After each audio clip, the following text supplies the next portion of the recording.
Assalamualaikum warahmatullahi wabarakatuh. Selamat datang di podcast KPU Kabupaten Ogan Komering Ulu Selatan.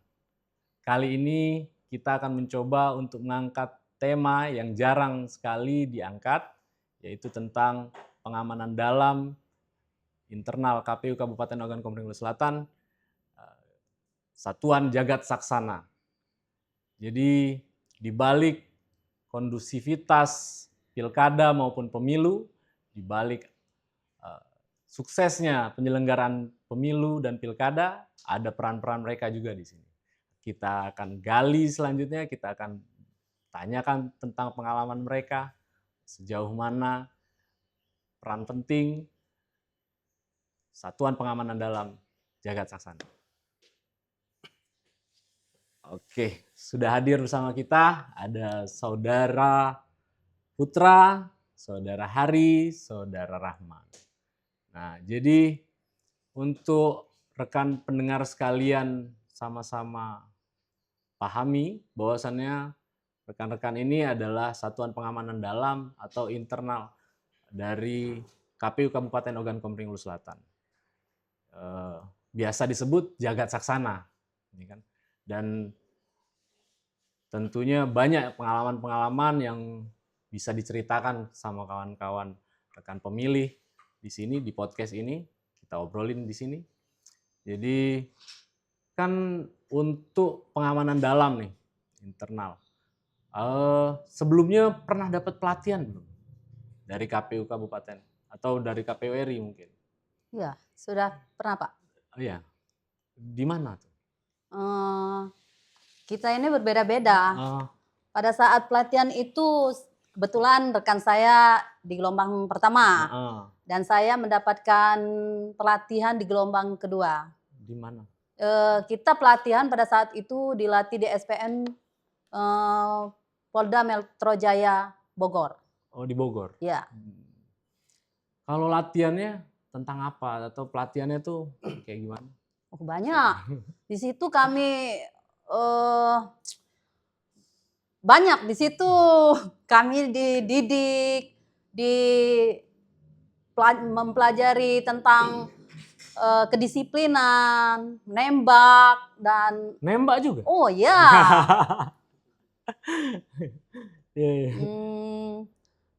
terutama tentang pengamanan yang apa ya? Tamu penting Iya, atau pimpinan. untuk menjaga bagaimana kantor tetap aman dan terkendali gitu. Jadi pelatihannya bukan fisik, bukan cuma fisik Bukan, ya? bukan, iya. Satu angkatan atau beda-beda? Beda ya? Kalau yang duluan yang mana duluan? Duluan saya Pak. Duluan Putra untuk pelatihannya. Berapa lama pelatihannya? 21 hari Pak. 21 hari? Lumayan lama ya? Jauh dari keluarga berarti Jauh, kan? Nah ini dua ini sudah latihan. Kalau Rahman gimana? Kalau untuk saat ini belum Pak. Belum. Tapi kalau soal standar buat penjagaan udah dilatih oleh senior-senior kita. Oh gitu. Jadi memang belum pelatihan, tapi untuk standar pengamanan Udah bisa koordinasi sama senior juga ya. Oke. Jadi selain dari itu berat juga kan tugasnya Jagat Saksana ini kan. Kalau hari libur tetap ngantor. Tetap ngantor Pak. Tetap penjagaan. Tetap penjagaan. Kalau Sabtu Minggu masih jaga juga. 24 jam kalau di sini. Gimana keluarga nih? Dari keluarga gimana? Coba dari Hari ini. Kalau untuk sekwan kan SOP kita kalau sekwan 1 kali 12 jam. Sekwan itu apa? Ya, security wanita. Oh ya, security wanita. Ya. Nah, kalau untuk keluarga, kebetulan kita saling support, saling mendukung. Dia untuk suami saya. Kebetulan saya sudah berkeluarga, Pak ya. Tidak punya anak, tapi mereka mendukung aja dengan pekerjaan saya. Jadi mengalir aja gitu. Ya. Oke. Kalau Rahman gimana? Kalau buat saya saat ini kan belum berkeluarga Pak. Gitu. Jadi ya bisa diatur sendiri Pak. Oke. Sama Putra gimana? Sama ya. keluarga dukung ya? Dukung Pak. Ya, sebab kalau nggak ada dukungan dari keluarga kayaknya susah juga, repot juga kan. Apalagi di kantor terus Sabtu Minggu kan, banyak menghilangkan waktu dengan keluarga. Selanjutnya juga pengen tahu nih, gimana sih, ada nggak pengalaman unik atau pengalaman menarik di Lido kemarin? Kan 21 hari itu, panjang 21 hari itu. Buat Hari sama Putra sih khususnya. Gimana? Ada nggak pengalaman menariknya? Ada Pak. Gimana Putra lu? Berpanas-panasan Pak, nggak ada ininya Pak, penambah istirahatnya lagi. Wah, Setiap hari Pak. setiap hari? Iya Pak. Oh, tapi putih kemarin balik dari sana. Alhamdulillah Pak, badan putih tapi hati Pak. Ya. Kalau Hari gimana? Saya ya banyak.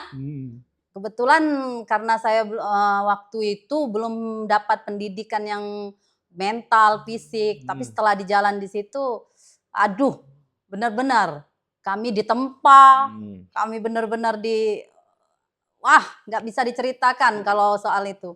Kebetulan yang didik saya dulu Pak Suryono. Iya, Pak Suryono itu bapak yang benar-benar mengerti, mengayomi. Di situ kalau mau diceritakan panjang Pak. Tapi kebetulan manfaat dari pelatihan itu benar-benar. Dulu saya ini orangnya penakut. Mental nggak ada, fisik pun lemah. Tapi sekarang ya insya Allah. Ya.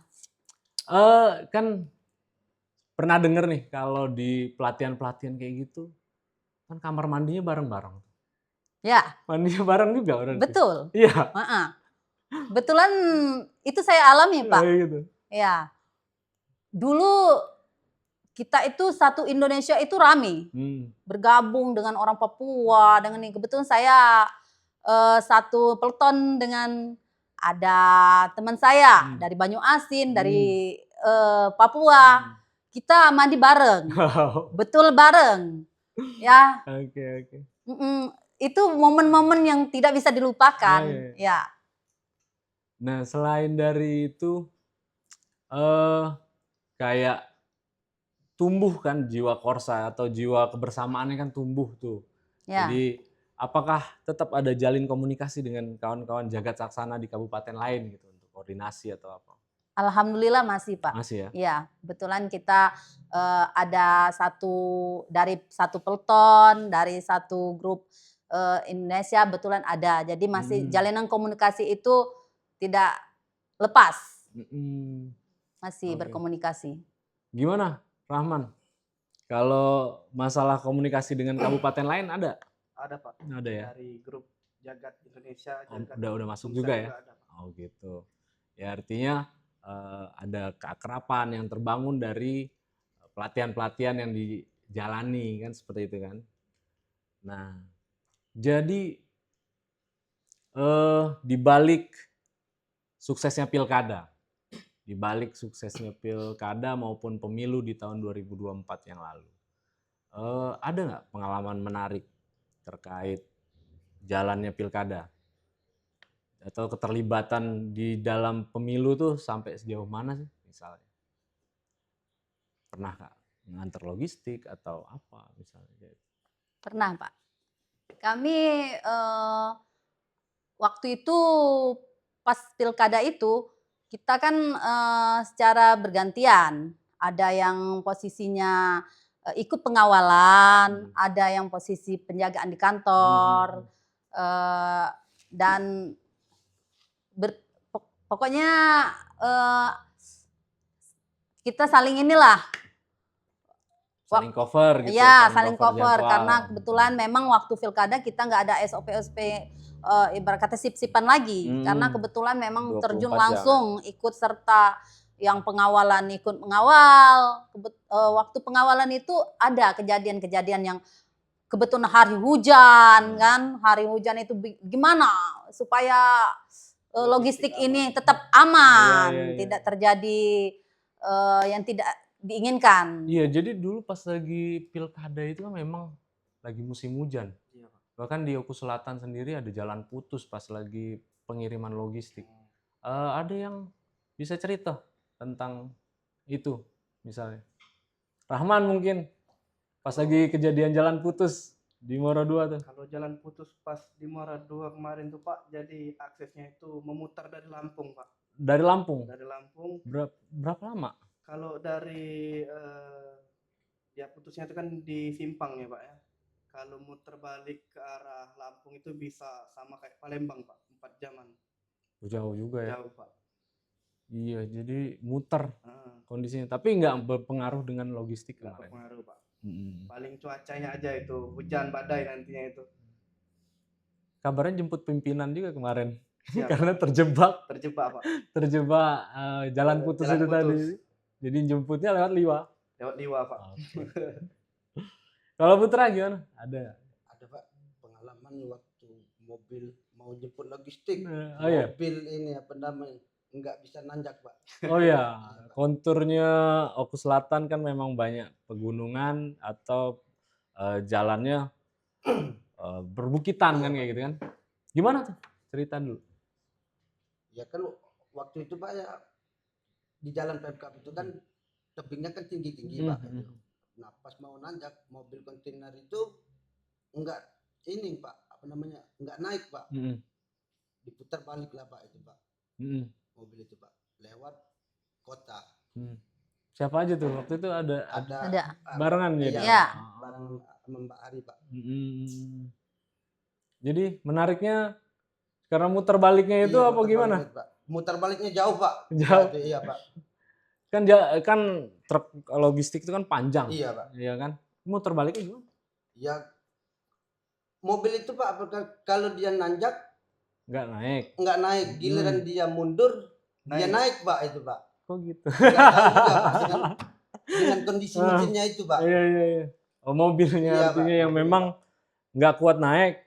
Tapi kalau mundur bisa Pak. Bisa. Iya, Pak. Jadi mundur, jalan mundur itu. Jalan mundur Pak. Oke. Jadi beberapa momen yang lalu memang pilkada ataupun pemilu sudah usai kan. Tapi kalau kita berandai-andai nih, ini misalnya nih kan, kalau ada demo yang terjadi di depan kantor KPU misalnya, gimana Jagat meresponnya? Kayak gimana? Kalau buat respon dari Jagat Pak, yang pertama itu kita tuh harus tenang. Kita harus koordinasi sesama teman Jagat. Yang paling penting dari pokoknya itu mengamankan staf kantor dan para pimpinan. Iya benar juga ya. Dan juga kita melihat masa itu banyak Pak. Kita juga harus berkoordinasi sama kepolisian Pak. Ya. Jadi pihak kepolisian juga ya harus koordinasi ya. Kira-kira pernah KPU di demo gitu? Alhamdulillah untuk saat ini Pak belum pernah karena perjalannya itu dengan lancar Pak. KPU kan secara kondusif. Ya jadi memang ini tapi SOP-nya ada ya, SOP ada, untuk kalau misalnya terjadi hal-hal yang tidak diinginkan, misalnya kan SOP harusnya memang ada SOP demo, misalnya SOP bencana alam, kalau misalnya terjadi bencana alam kayak gitu kan. Nah, untuk koordinasi dengan pihak kepolisian atau pihak-pihak mana saja yang bisa yang memungkinkan untuk Jagat berkoordinasi gitu. Dari Hari mungkin. Ya, kalau misal terjadi ada demo itu kita SOP-nya bisa berkoordinasi melalui kepolisian, di situ tercantum misal ini. Dan di sana juga Pak, setiap intel yang datang ke KPU itu kan selalu meninggalkan nomor HP untuk menghubungi kalau terjadi sesuatu yang tidak diinginkan. Oke. Ya, artinya Jagat itu luas juga jangkauannya. Termasuk kayak CCTV misalnya. Itu ada di kantor KPU dan kayak gimana Jagat memanfaatkan media yang untuk ada. CCTV itu di kantor KPU Oku Selatan ini ada 10 titik Pak. Karena CCTV itu untuk membantu pekerjaan kami untuk memantau kantor di sekeliling kan. Nah, gimana tanggapannya Bu Ari? Yang pasti sangat terbantu karena adanya CCTV ini sangat terbantu untuk kami jaga sasana. Apabila ada hal-hal yang tidak diinginkan, misalnya ini kita bisa karena adanya CCTV ini bisa kami mengecek, mengekspor data-data yang misalnya yang hal-hal yang tidak diinginkan itu bisa terpantau oleh kami itu. Berapa titik kira-kira di KPU tuh? Ada sekitar 10 titik. 10 titik ya. Itu bisa diakses lewat handphone, ya bisa. Dan juga Jadi kalau akses CCTV itu di tempat sekretaris ada dan tempat pimpinan juga ada. Karena di pos jagat itu CCTV-nya itu hidup 24 jam ada monitor. Oh iya, ada monitornya juga ya. Okay, selain itu lewat handphone juga kita bisa mengecek meskipun posisi kita ada di mana saja gitu. Jadi walaupun sudah milikin CCTV gitu kan, tetap ada. Jadi CCTV itu sekedar alat bantu ya, pengawasannya, bukan ngandalin CCTV kantor baik gitu kan. Ya, jadi jagat juga tetap selalu memantau. Benar. Oke. Kalau ini jadi sebagai pengamanan dalam pengamanan internal, tentunya ada nggak SOP tentang tamu-tamu dari tamu-tamu VIP misalnya kan gitu, misalnya gubernur, bupati, atau ketua KPU provinsi, ketua KPU kabupaten kota lain misalnya, ada SOP, bisa dijelaskan? Ada. Untuk jaga sasana itu kita memang sudah ada SOP-nya untuk melayani tamu itu bagaimana, karena dalam jaga sasana itu kita memang sudah diharuskan untuk selalu yang pasti untuk itu selalu harmonis. Itu peribahasa dari jaga sasana. Untuk melayani tamu kita itu tetap sama, tidak ada perbedaan. Kita setiap tamu yang datang itu baik yang biasa yang umum, kita samaratakan, Pak. Ya, kita biasakan untuk mengisi buku tamu, melayani mereka dengan sopan. Gitu. Ya, pasti harmonis. SOP jagat itu KPU melayani, Pak. Ya, oke. Siap. Untuk Putra gimana? Ada respon, tanggapan gitu? Sama aja, Pak. Sama aja. Ya. Jangan tegang. Ya. Jadi ya amit-amit ya. Kita juga nggak mengharapkan adanya bencana alam atau apa. Tapi kan dalam penyelenggaraan pemilu kemarin atau pilkada serentak kemarin, ya memang berjalan aman kan. Berjalan aman tanpa rintangan yang berarti kan, kayak gitu. Dan ini juga tidak lepas dari peran jagat saksana di sini kan. Ya kami berterima kasih juga sama jagat saksana kan. Bahwasannya mungkin ini sosok-sosok yang mungkin tidak terlihat perannya. Padahal mungkin sama pentingnya dengan PPK, PPS, KPPS gitu kan. Ya. Dan juga tentunya Bapak Ibu sekalian harus bangga juga, harus berbangga hati bahwasannya ini tugas yang besar, tugas yang penuh tanggung jawab, kayak gitu kan. Terakhir, kesan dan pesan sebagai closing statement dari podcast kita hari ini. Coba mulai dari Rahman. Kalau kesan saya untuk hari aja, Pak, kesan, Pak. Kalau pesan saya, semoga kedepannya sebelum pemilu itu saya mendapatkan pelatihan lagi, Pak. Oh iya, benar. Supaya kedepannya pengamanan lebih ditingkatkan. Oh, benar. Memang belum dapat ya pelatihan. Belum dapat. Mungkin Hari? Ya. Untuk kesan, harapan kami dari kami bertiga jaga sasana, yang pasti untuk masyarakat yang ada di sekitaran Oku Selatan, kami kesan kami apabila melihat kami di depan, kami jangan merasa takut, jangan merasa ada ketakutan. Kami manusia biasa, kami di sini sebagai jaga sasana siap melayani, siap menerima informasi apapun yang ingin ditanyakan oleh masyarakat, kami siap menerima. Satu lagi, Pak, masyarakat jangan pernah takut untuk menggali informasi tentang KPU, karena KPU selalu melayani, Pak. Ya, siap. Mungkin Putra? Untuk kesannya semoga jagat sasana selalu kompak, solid selalu, dan lebih maju lagi KPU melayani. Ya. Oke, makasih kawan-kawan sekalian. Selamat bertugas. Pemilu mungkin masih panjang, tapi bisa kita isi dengan berbagai hal positif yang lain demi mempersiapkan pemilu-pemilu selanjutnya. Oke, selamat bertugas. Ya, Oke? KPU siap melayani.